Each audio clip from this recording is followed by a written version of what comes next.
Donc j'avais choisi comme titre « Connaissance de soi ». Là, c'est le retour au grand mot d'ordre de la philosophie depuis Thalès et Socrate. Donc, connaissance de soi, individuation du sens et pharmacologie du transindividuel. Et j'avais ajouté, par-delà le divorce continental analytique.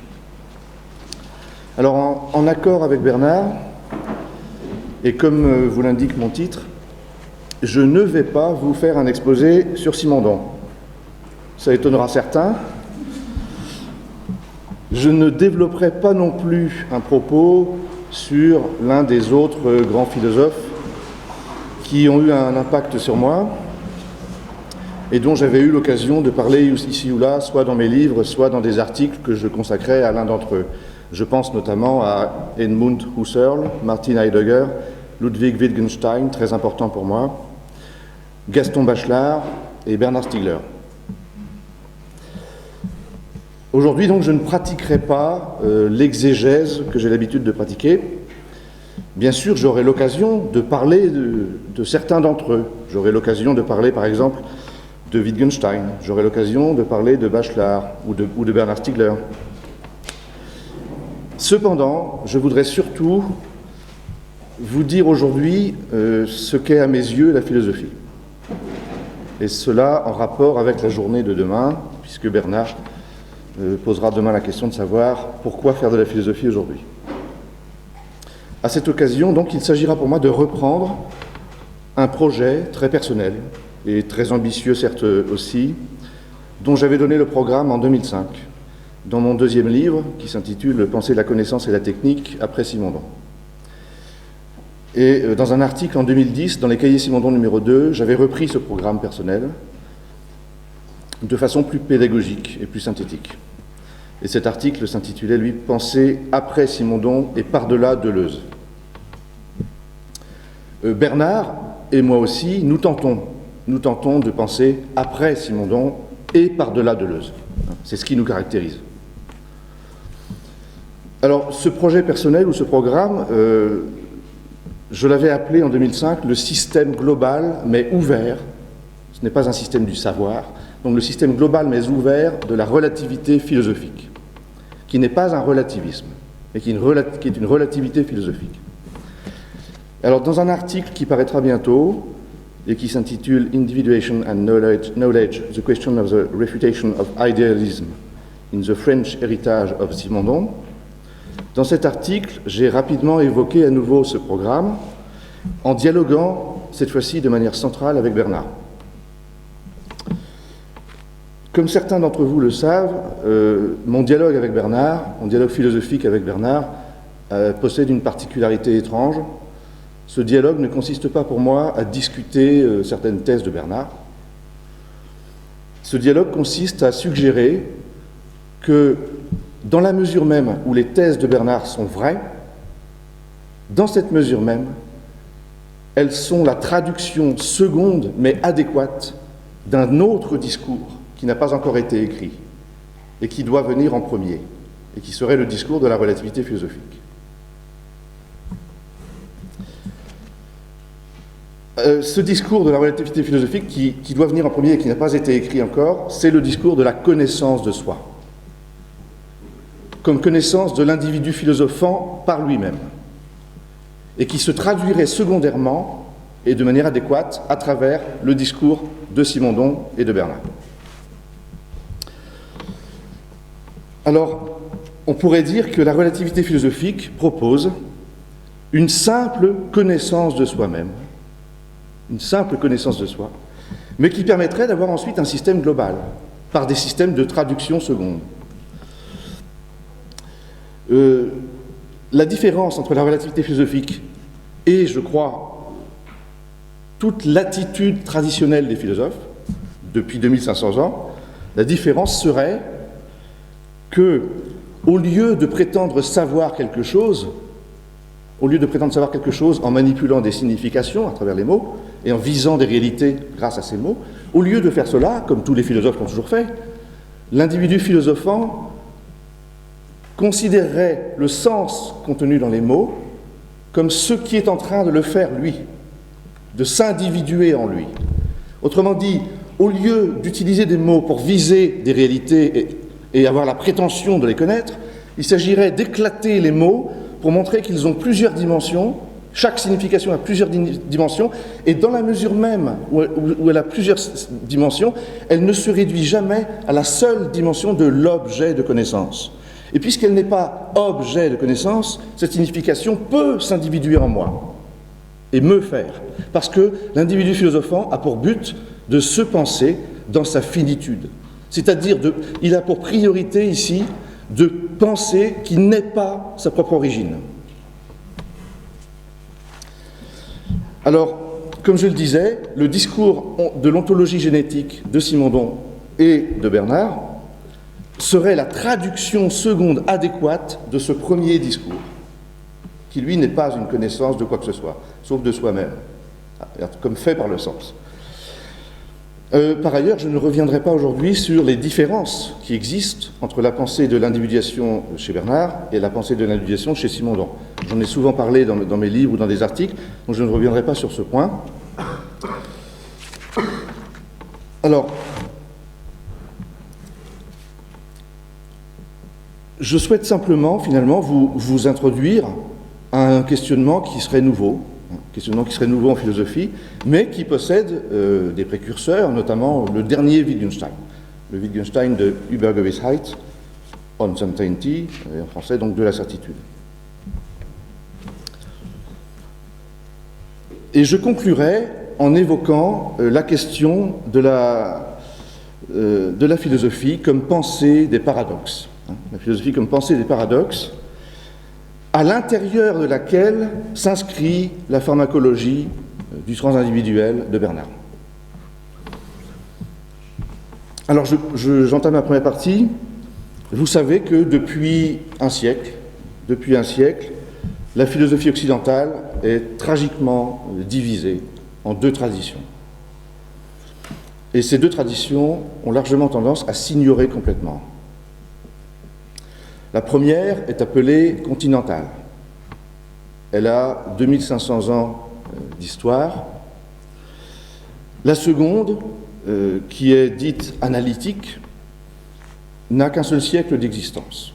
Elle est née avec Gottlob Frege et Ludwig Wittgenstein. Mais la philosophie analytique peut, d'une certaine mesure, se revendiquer de la manière de faire d'Aristote. Or, cette philosophie analytique est désormais dominante dans le monde, avec de grands noms comme Russell, Quine, Strawson, Demet, Hintikka, Davidson, etc. Ce divorce interne à la philosophie et cette domination internationale de la philosophie analytique sont une réalité que nous, les continentaux, nous avons trop tendance à oublier. Or, le temps est venu, je crois, de réconcilier ces deux traditions. Mais les réconcilier, bien sûr, en les dépassant toutes les deux.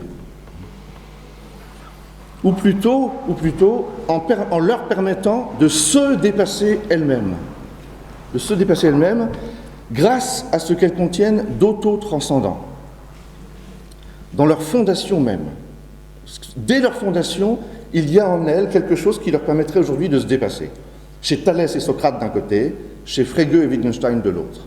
On a là, à chaque fois, des fondations de deux traditions différentes qui contiennent un potentiel de dépassement et de jonction des deux. Car malgré leur indéniable différence, ce qui est tragique dans la situation actuelle de la philosophie, c'est que les deux traditions continentales et analytiques, ces deux traditions ont un point commun qui est calamiteux, catastrophique à certains égards. Elles ont un point commun, c'est que en elles, il y a quasiment autant de philosophie que de philosophes. Je disais qu'elles ont ce point commun, à ceci près sans doute que les philosophes analytiques se spécialisent et ils proposent rarement une Weltanschauung. Les philosophes analytiques proposent rarement une vision du monde, ils se spécialisent dans un domaine et ils peuvent ainsi former des camps relativement unis qui vont débattre avec des appellations en ismes. Nominalisme versus réalisme, extensionnalisme versus intentionnalisme, etc. Or, cela définit un champ de bataille. La philosophie est toujours un champ de bataille. Et ce champ de bataille, comme l'avait nommé Kant, eh bien, malheureusement, le temps n'est plus où ce champ de bataille pourrait espérer être surmonté sous le prétexte d'une mise en évidence des conditions de possibilité et des limites de la connaissance, comme Kant l'avait fait lui-même. La philosophie occidentale, aujourd'hui, ne peut plus espérer ce genre de dépassement. La philosophie occidentale ne peut aujourd'hui qu'inventer l'unité réflexive de cette auto-singularisation de la philosophie. L'unité réflexive de ce désaccord partagé qui la caractérise depuis toujours. Désaccord partagé qui la caractérise depuis toujours. Elle a toujours été champ de bataille. Si on arrive à faire cela, il n'y aura plus un savoir philosophique. Il ne s'agira plus de proposer un savoir philosophique. Et c'est parce qu'il ne s'agit plus de proposer un savoir philosophique qu'un nouveau terrain pour un véritable dialogue est possible.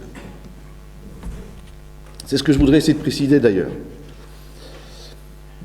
La philosophie dite analytique revendique certes un véritable dialogue entre les penseurs. Elle revendique un dialogue au nom de principes communs d'argumentation. Or, il faut remarquer que de tels principes sont en fait également présents dans toute une partie de la tradition continentale. Tradition continentale qu'il serait absurde de réduire à de l'irrationalisme. Il y a du dialogue argumenté chez les philosophes continentaux. Il y en a.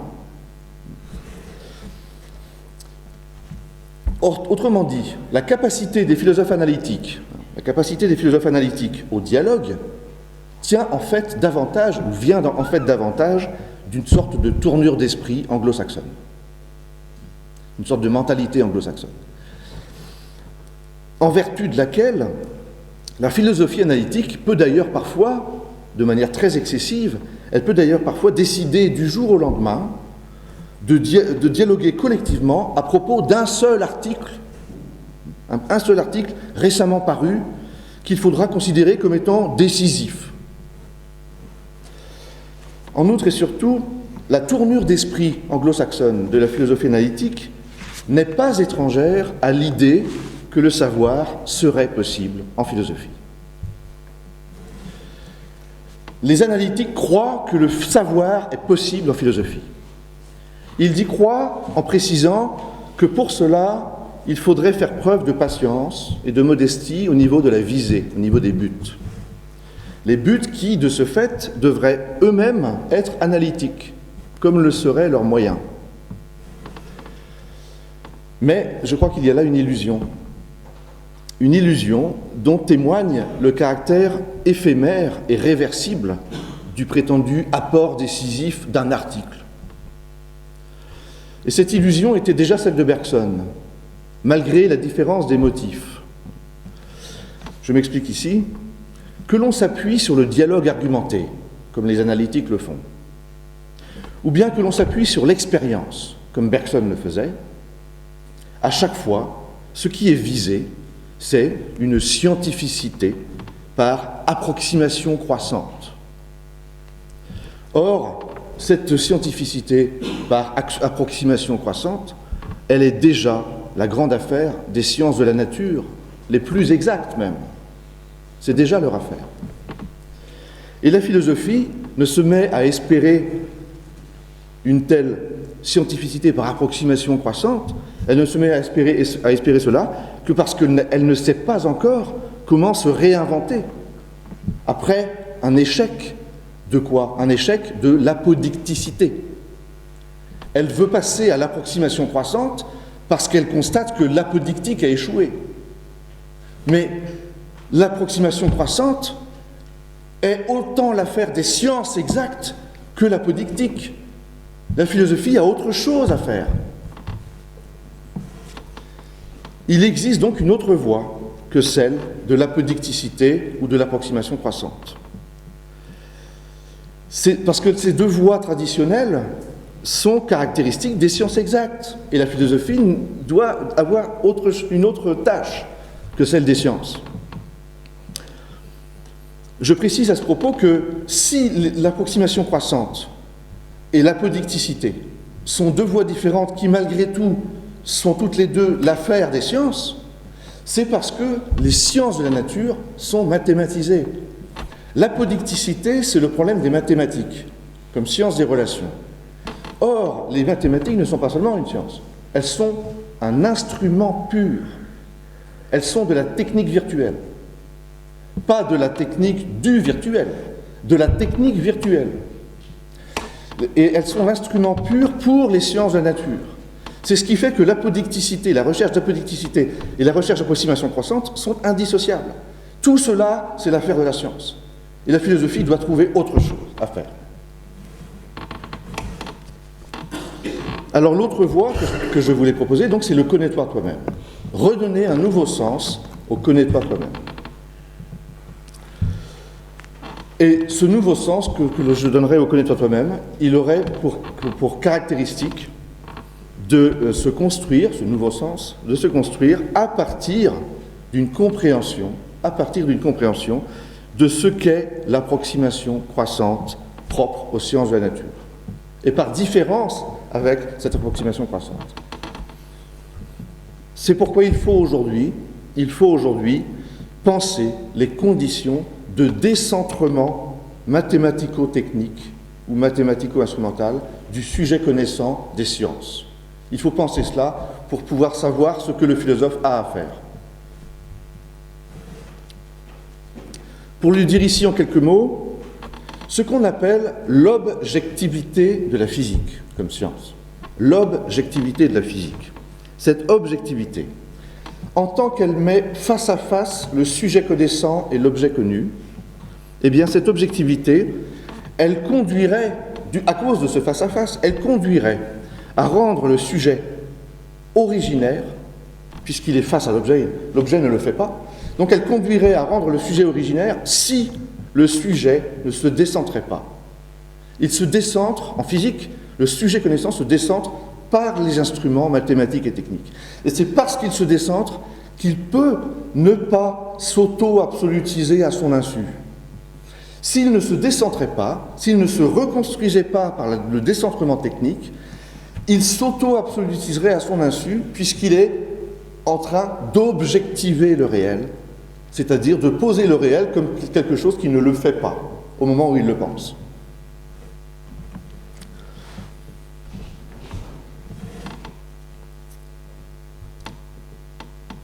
Qu'en est-il de l'individu philosophant ?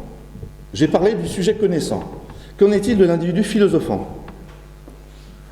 L'individu philosophant possède-t-il un mode de décentrement ? Un mode de décentrement qui lui permettrait de ne pas s'absolutiser à son insu dans son activité de sujet qui objective le sens. C'est la question que je me suis posée depuis 10 ans. Et il se trouve que chez Wittgenstein, on a un début de réponse. Mais c'est juste un début qu'il s'agit de prolonger. Le deuxième Wittgenstein, c'est-à-dire le Wittgenstein des Philosophical Investigations, pensait que le jeu de langage propre à la philosophie et à la philosophie traditionnelle, il pensait que ce jeu de langage de la philosophie traditionnelle conduisait à des hypostases qui seraient propres à la philosophie. Et il pensait donc qu'il fallait reconduire le jeu de langage philosophique au langage ordinaire. Le dernier Wittgenstein, qui n'est pas le Wittgenstein des Philosophical Investigations, qui est le Wittgenstein de Übergewissheit, Uncertainty. Le dernier Wittgenstein s'interroge pour sa part sur l'attitude commune au langage ordinaire et à la philosophie traditionnelle. Il y aurait une attitude commune ici, cette fois-ci. Et Wittgenstein, donc, tente de définir, d'une façon qu'il reconnaît très confuse, il dit, je n'arrive pas à exprimer ce que j'ai, l'intuition que j'ai.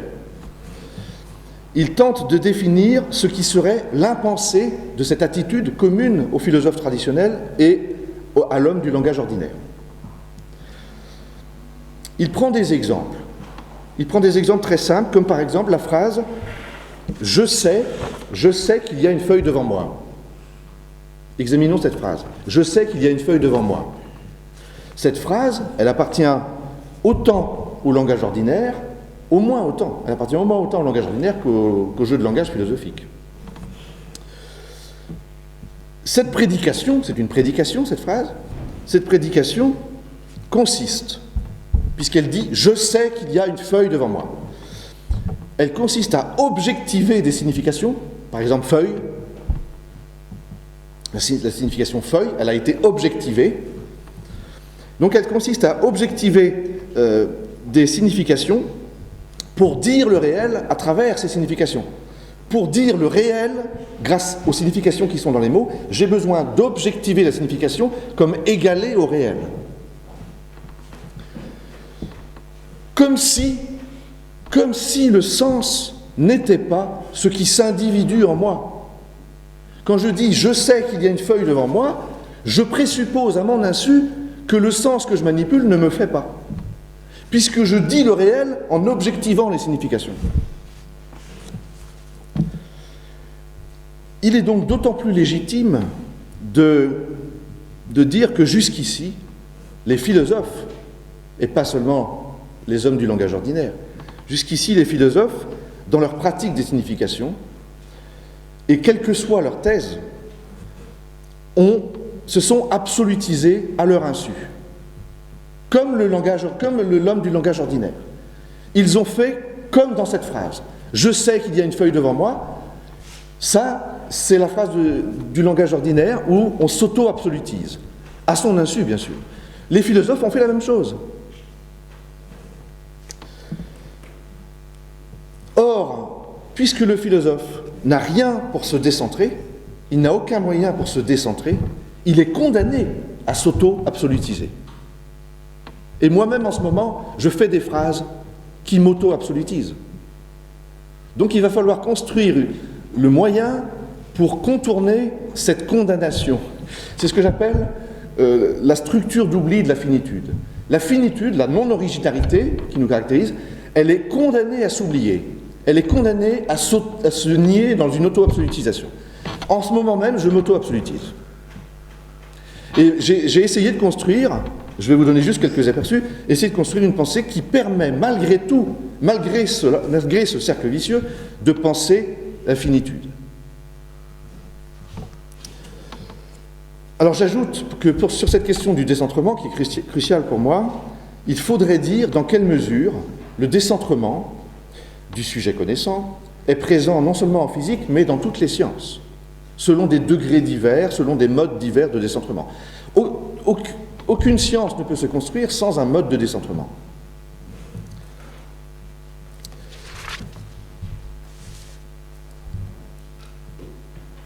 La philosophie, elle, n'est pas étrangère à certains aspects de la science. Par exemple, la philosophie n'est pas étrangère à ce qu'on peut appeler la dimension normative des sciences de la santé. La santé est un problème de normes. La philosophie n'est pas étrangère à ces problèmes-là. Donc elle n'est pas totalement étrangère à certains aspects de la science, bien sûr. Elle n'est pas étrangère non plus à la question de l'unification des sciences, qui était la grande question de Simondon. L'une des grandes questions de Simondon, c'était comment unifier les sciences par la philosophie. Les sciences ne peuvent pas s'unifier. C'est à la philosophie de le faire. Mais elle ne peut pas le faire de manière scientifique. Elle doit le faire de façon philosophique.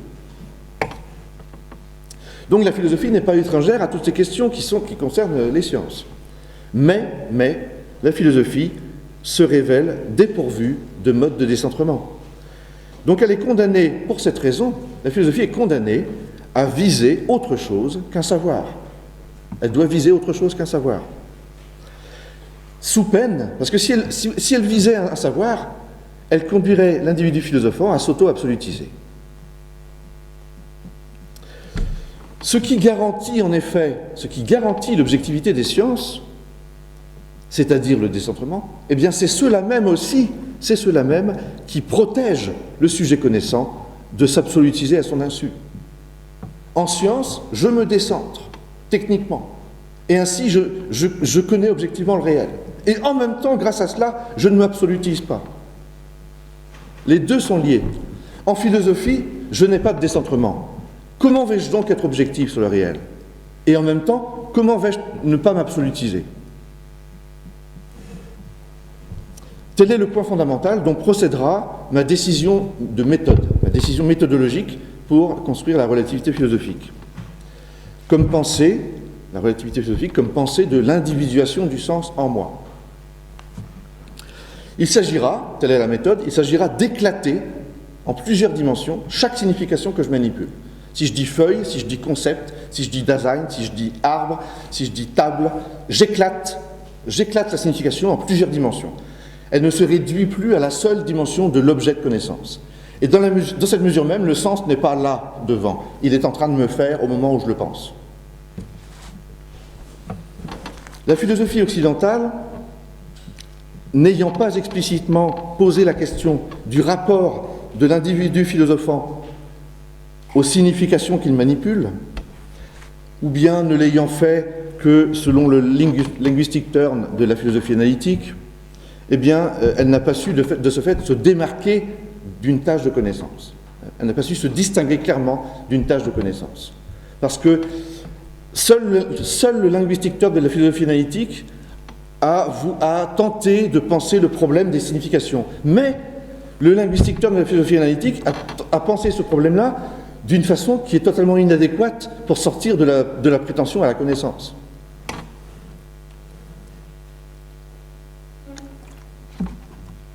Le linguistic turn de la philosophie analytique, au départ, ce linguistic turn se voulait vis-à-vis de la phénoménologie, il se voulait une autre réflexivité, une autre manière de prendre du recul. Il s'agissait dans le linguistic turn de questionner le langage dans lequel s'exprime l'opération philosophique. Questionner le langage avant toute réduction phénoménologique. Le linguistic turn avait cette capacité à dire aux phénoménologues « Bon, vous pratiquez la réduction phénoménologique, mais le langage dans lequel vous faites, est-ce que vous l'avez analysé ?» Donc il y avait bien, dans le linguistic turn, il y avait bien une dimension de recul critique, très intéressante de ce point de vue-là. Mais le linguistic turn s'est largement revendiqué du logicisme de Gottlob Frege. Frege, créateur d'une logique propositionnelle nouvelle sous le nom de calcul des prédicats. Et une telle conception logiciste ne pouvait qu'accentuer encore l'illusion d'une philosophie qui serait un savoir. Autrement dit, le linguistic turn a commencé à prendre du recul par rapport aux significations que je manipule, mais il l'a fait d'une manière qui le condamnait à une prétention au savoir. Donc, ça veut dire que cette prise de recul ne s'est pas accomplie jusqu'au bout. Cependant, Frege a fait une distinction très intéressante, la distinction entre Sinn et Bedeutung. Elle est très intéressante. Elle peut être aujourd'hui modifiée, reprise et modifiée pour être appliquée aux noms communs, par exemple arbre, ou rocher, ou table. Alors je précise, le Sinn, c'est le sens. La Bedeutung, c'est la dénotation, c'est la référence. Par exemple, si je dis table, la Bedeutung, c'est l'objet dont je parle, c'est la table. Oui, c'est la Bedeutung, la dénotation, la référence, c'est la table. Le Sinn, le Sinn, tel que le pense Frege, il le pense à partir des propositions et des expressions. Moi, je voudrais appliquer ça au mot, à la signification, table. Frege, lui, il prenait des expressions, comme par exemple l'étoile du matin et l'étoile du soir. Il disait, vous voyez que la Bedeutung est la même, c'est Vénus. On parle de la même chose dans les deux. L'étoile du matin, l'étoile du soir, la Bedeutung, la référence, c'est Vénus. Par contre, le Sinn, ce n'est pas le même, parce que je dis l'étoile du matin, ou bien l'étoile du soir. Donc le sens est différent, mais la référence est la même. Eh bien moi je voudrais appliquer cette différence-là, je voudrais l'appliquer au nom commun, non plus à l'expression, mais au nom commun. Si je dis, mais alors je vais la modifier bien sûr, je vais modifier la différence qu'il fait. Par exemple, si je dis arbre, la Bedeutung, la référence, c'est en effet la réalité qu'on appelle l'arbre. Le Sinn, le sens, c'est le fait que quand je dis arbre, il se passe des choses en moi. Quand je dis arbre, c'est d'abord, certes, un objet de connaissance possible. Mais ce n'est pas que cela. Ce n'est pas qu'une référence pour une connaissance. Un arbre, c'est un objet que je peux valoriser de diverses façons, que je peux trouver beau. C'est un objet qui peut être plus ou moins important pour moi selon mon éducation. Autrement dit, l'arbre possède, la signification arbre possède une dimension axiologique. Elle n'a pas qu'une dimension ontologique. La signification arbre possède une dimension axiologique qui est liée à mes émotions. Et par ailleurs, la signification arbre possède une dimension économique, parce qu'il peut éventuellement être lié à une satisfaction de besoin. Si je suis un enfant, la signification arbre pourra résonner en moi d'une manière économique, au sens large. Si par exemple je dis « Ah, je vais pouvoir installer une balançoire », je vais pouvoir fixer une balançoire à une branche. Je suis un enfant, quand je dis arbre, il y a aussi ce vécu-là dans la signification arbre. Ce n'est pas seulement un objet réel à connaître. Ce n'est pas seulement un objet par rapport auquel j'aurai des valeurs et des émotions, c'est aussi un objet qui permet la satisfaction de besoins. Si je suis fils d'agriculteur, la dimension économique de l'arbre, elle sera différente de celle dont je viens de parler. Elle sera liée au fait que ça peut produire des aliments. Si c'est un arbre fruitier, c'est beaucoup plus intéressant. Donc, chaque signification possède trois dimensions, économique, ontologique, axiologique. Et bien sûr, depuis 2500 ans, les philosophes ont écrit en privilégiant la dimension ontologique. Ils n'ont pas éclaté les significations. Ils ne se sont pas dit je vais éclater la signification arbre. Non, ils ont réfléchi sur le monde en faisant des prédications classiques où les significations étaient objectivées. Alors, la philosophie est de ce fait restée un champ de bataille. Elle est restée un champ de bataille.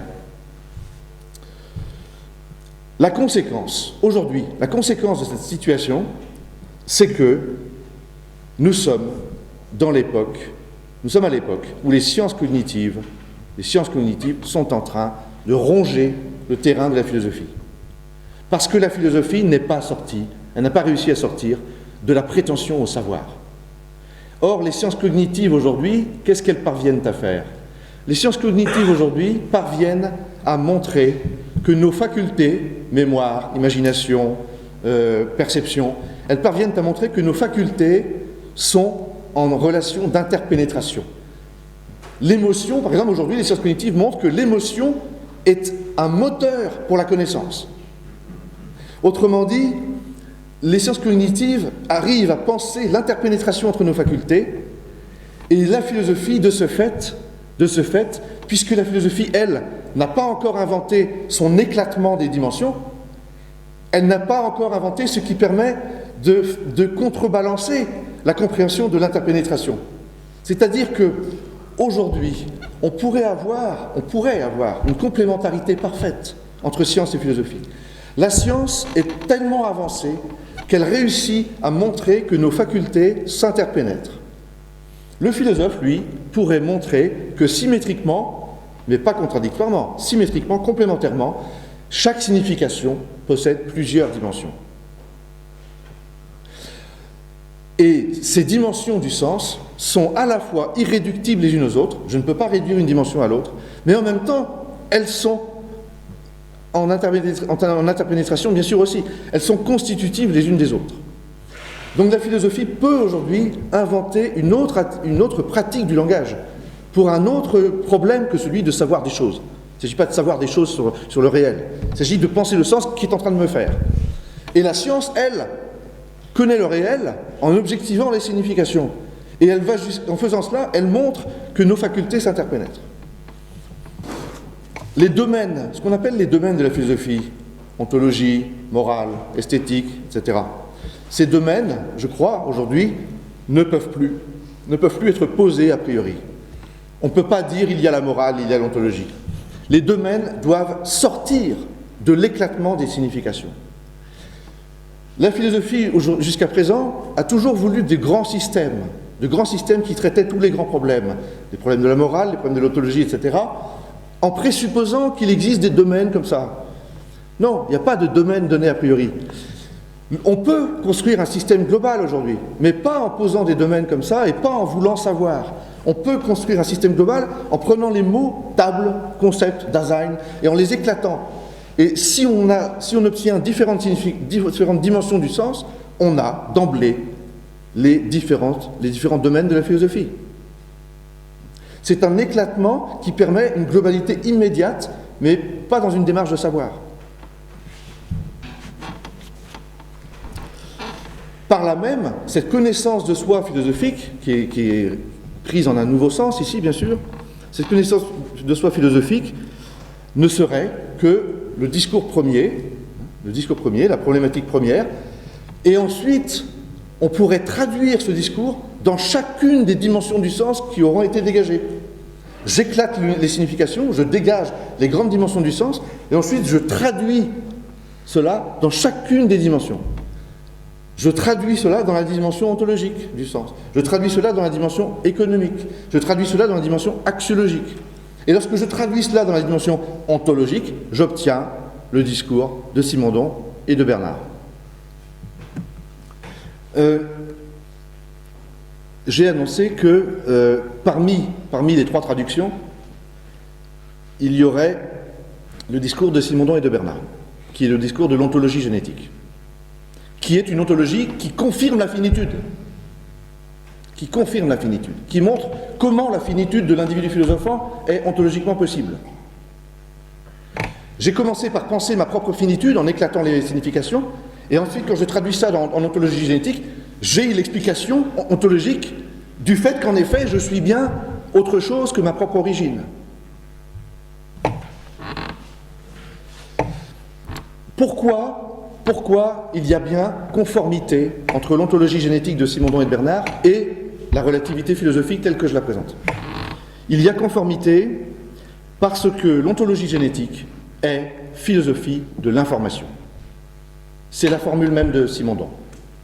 L'information, il disait d'ailleurs, l'information est la formule de l'individuation.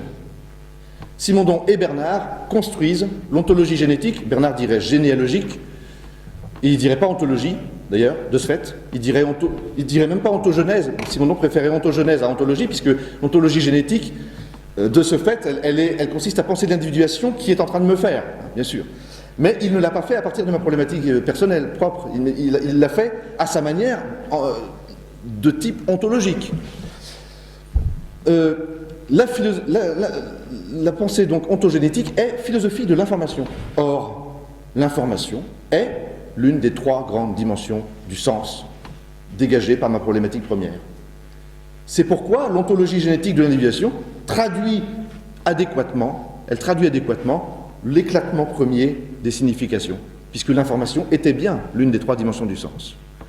Ça, c'est un premier indice qui permettrait de comprendre pourquoi il y a traduction adéquate de mon discours premier dans le discours ontogénétique de Simondon et de Bernard.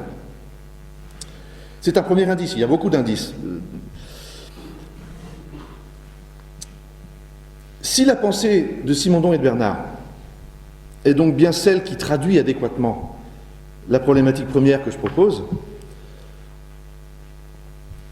eh bien, c'est parce qu'il y a une opération de traduction possible que je ne pourrais pas vous décrire aujourd'hui. Je ne peux pas vous décrire l'opération de traduction. Ça prend du temps. Et puis c'est quelque chose que je suis en train de penser. Mais ma conviction, c'est qu'il y a une opération de traduction qui est propre à la philosophie. Ce n'est même pas de la traduction linguistique. C'est une opération de traduction qui est propre à la philosophie et qui doit se penser par différence avec la déduction et l'induction.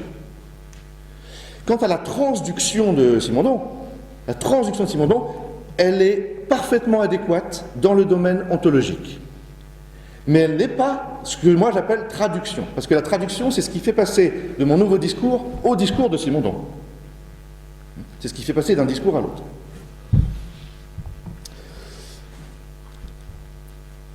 Alors, ce que je voudrais aussi préciser, c'est que, comme deuxième indice de la conformité du discours de Simondon et Bernard à mon propre premier discours, deuxième indice, c'est que j'ai dit qu'il y avait trois dimensions du sens. Information, privilégiée depuis 2500 ans. Que sont les choses? Je veux être informé sur elles, je veux connaître. Donc information, production, éducation. Or, cette différence-là, cette différence entre le sens global et chacune de ces dimensions, cette différence, eh bien cette différence, lorsqu'on la traduit à l'intérieur de la seule dimension de l'information, quand je la traduis dans la dimension de l'information, j'obtiens la différence entre l'individu et la substance. C'est-à-dire que la différence entre le sens global et une dimension du sens se traduit dans la dimension de l'information par la différence individu-substance. Cette différence individu-substance est la traduction ontologique de la différence entre le sens et l'objet. Puisque l'objet n'est qu'une dimension du sens et la substance n'est qu'une dimension de l'individu. Et parce que la substance n'est qu'une dimension de l'individu n'est pas substantiel. Or, l'affirmation selon laquelle l'individu n'est pas substantiel, c'est le fondement de toute l'ontologie génétique. C'est ce qu'on appelle le réalisme des relations. La relation fait le réel, donc l'individu n'est pas substantiel. Alors, l'une des forces de Bernard, et je vais passer à Bernard maintenant, je vais parler de la pharmacologie, l'une des forces de Bernard est d'avoir su penser, il a su penser les conditions ontogénétiques d'une véritable finitude, une véritable finitude. Lorsqu'on en vient au régime transindividuel. Chez Simondon, il y a le régime physique, le régime vital, le régime transindividuel. Bernard repense, et il le repense à mon avis comme il le faut, le régime transindividuel. Et il permet d'expliquer notre finitude. Car la finitude qu'il s'agit de penser, c'est celle du vivant dont nous venons. Or, la finitude du vivant, elle n'est véritablement pensée que si le devenir psychosocial de ce vivant est prothétique. Pour penser vraiment le vivant comme fini, je dois poser que le vivant a besoin de béquilles pour devenir du psychosocial. Bernard pense cela. Il pense la finitude du vivant comme à travers l'expression de cette finitude, c'est-à-dire une prothéticité du devenir psychosocial. Alors, j'en viens maintenant à la pharmacologie. J'avais prévu de vous parler de beaucoup de choses encore, de Bachelard, de l'importance de Bachelard dans mon travail, mais j'en viens à la pharmacologie et à ma compréhension de ce que fait Bernard aujourd'hui. Parce que Bernard, c'est tout un trajet. Hein. Alors d'ailleurs, à propos du trajet de Bernard, je voudrais formuler la thèse générale, ce que je crois être la thèse globale de l'œuvre de Bernard. Parce que vous la connaissez déjà, plus ou moins, cette œuvre. Donc je me contente de vous donner d'abord la thèse globale. La thèse globale de l'œuvre de Bernard pourrait se formuler de la manière suivante. En vertu de la finitude rétentionnelle, le processus transindividuel ou psychosocial d'individuation, ce processus repose sur une extériorisation de la mémoire qui fait de ce processus un processus transductif d'épiphylogenèse. Épiphylogenèse qui sont fondées sur des prothèses appelées aussi bien chez Derrida déjà des suppléments. Les prothèses engendrent aujourd'hui, à l'ère des technologies de l'esprit et de leur exploitation consumériste, elles engendrent aujourd'hui une désindividuation qui doit être comprise comme une désublimation, c'est-à-dire une régression du désir à la pulsion, et donc une prolétarisation du consommateur, puisque le consommateur est devenu incapable de savoir désirer. Et cette prolétarisation du consommateur fait suite à la prolétarisation du producteur, qui avait été pensée comme aliénation psychophysiologique chez Simondon, et comme donc une perte de savoir-faire. Donc voilà ma manière d'exprimer la thèse globale de Bernard. Vous voyez que dans cette thèse globale de l'œuvre de Bernard, il y a une articulation entre ce qu'on peut appeler la thèse fondamentale ontogénétique, qui est présente dans La technique et le temps, Techniques and Time. Il y a une articulation entre cette thèse fondamentale ontogénétique et la thèse politique, la thèse d'économie politique. Nous savons depuis Platon et Aristote que la philosophie politique est la visée suprême et ultime, dernière et suprême de la philosophie.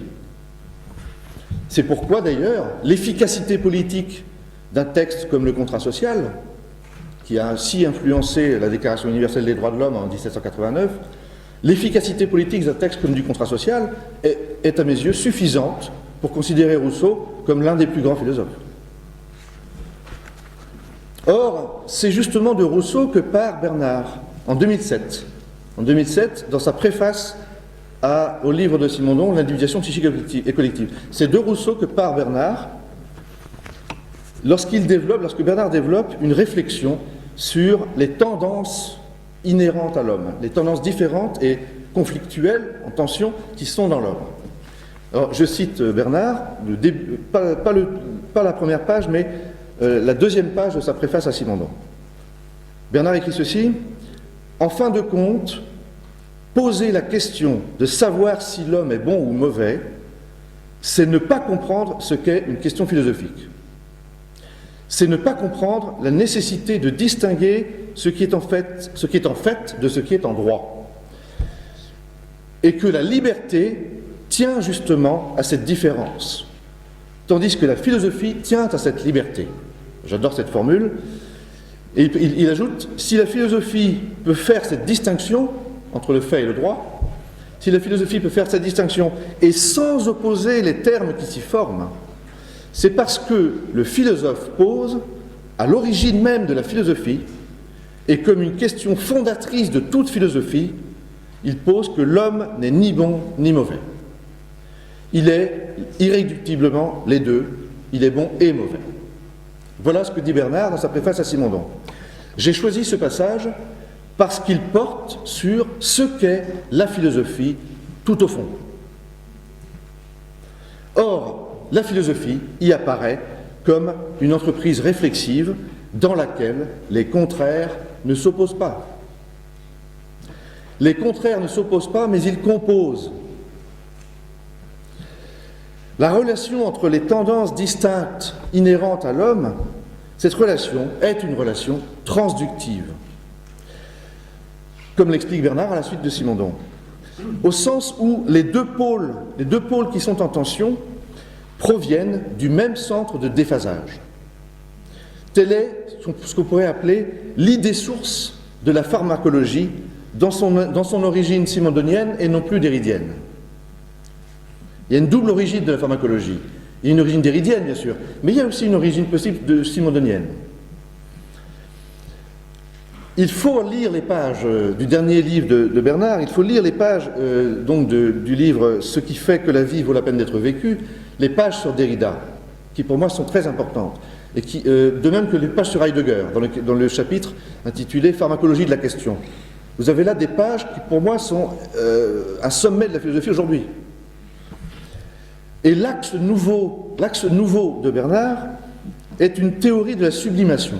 Une théorie de la sublimation qui fait que Freud est le grand penseur du XXe siècle pour Bernard, je crois. Je dis penseur, pas philosophe, bien sûr. Il est le grand penseur du XXe siècle, et c'est lui qui finalement va permettre à Bernard de réinventer une nouvelle critique. Ça peut paraître paradoxal, mais c'est une critique de l'inconscient.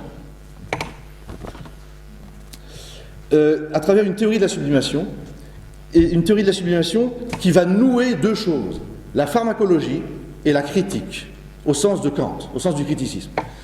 La théorie de la sublimation va permettre le nouage entre la pharmacologie et la critique, donc au sens du criticisme. Cela va permettre une nouvelle critique de la raison, comme critique de l'inconscient. Et en même temps, ce sera une critique de l'économie politique. Or, ça peut paraître étonnant, tout ce nouage, mais je crois qu'il est inévitable. Il est inévitable. Alors je termine. Un tel nouage de la pharmacologie et du motif critique fait donc de la nouvelle théorie de la sublimation une nouvelle critique de l'économie politique. C'est ce que je venais de dire. Or, la façon dont Bernard construit cela me convainc, me persuade que là encore, il y a une traduction seconde et adéquate de la nouvelle problématique que je voudrais proposer. À nouveau, il y a traduction adéquate. On se souvient en effet que dans l'éclatement des significations que je voudrais pratiquer, il y avait les trois dimensions, information, éducation, production. Or, ce que fait Bernard en économie politique est une traduction adéquate de ce que moi j'appellerais la philosophie de la production. C'est donc la traduction seconde, c'est l'une des traductions secondes, ce que fait Bernard est l'une des traductions secondes de la relativité philosophique telle que je l'entends, du discours premier. Et pourquoi cela? Parce que les dimensions du sens, les trois dimensions du sens, sont constitutives les unes des autres. Elles sont irréductibles, mais elles sont aussi constitutives les unes des autres. Il y a un lien indissoluble entre l'ontologie et l'économie politique. Il y a un lien indissoluble entre la traduction ontologique de mon discours premier et la traduction économique de mon discours premier. Les deux sont liés. Et Bernard est en train de travailler sur les deux en même temps. Mais il les noue à sa façon. Il ne les noue pas comme moi je les nouerais. C'est-à-dire, moi je le ferai par un système de traduction, à partir d'un discours premier. Lui, il le fait par des nouages qui sont liés au caractère irréductible des dimensions du sens. Et alors, pour terminer, le passage que j'ai cité de Bernard, le passage que j'ai cité, mobilisait le motif critique de la critique de la raison pure. Il distinguait en effet le fait et le droit. Ce motif critique, c'est celui par lequel sont ainsi donnés ce que Bernard nomme les motifs. Mais chez Bernard, les motifs sont aussi, et à juste titre, ce qui réconcilie la raison et le désir. La raison, le motif, c'est aussi la raison. Et le motif, bien sûr, c'est lié au désir. Le motif, c'est donc ce qui réconcilie la raison et le désir.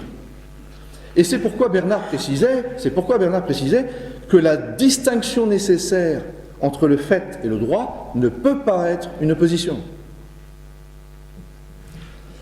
On pourrait dès lors dire que Derrida, lui, a liquidé le motif critique. Il a liquidé le motif critique parce qu'il n'a pas suffisamment pensé le paradoxe pharmacologique fondamental. Paradoxe pharmacologique fondamental qui doit permettre de réinventer la critique, au lieu de la liquider. Qui doit permettre de réinventer la critique comme critique du désir. Ce paradoxe fondamental est bien sûr lié à la théorie de l'inconscient.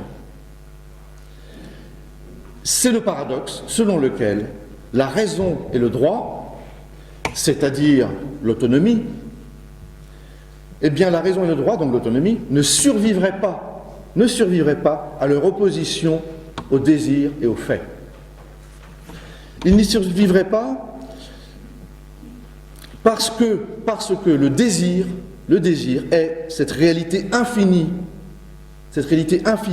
qui n'est pensable qu'à partir de la finitude, et donc du fait, qui n'est pensable qu'à partir de la finitude et donc du fait, mais qui rend possible la raison et le droit. Ainsi, je crois que le cœur absolu de toute l'œuvre de Bernard, c'est la réalité fondamentalement pharmacologique de ce que la philosophie, depuis Platon, interroge sous le nom de désir. Merci de votre attention.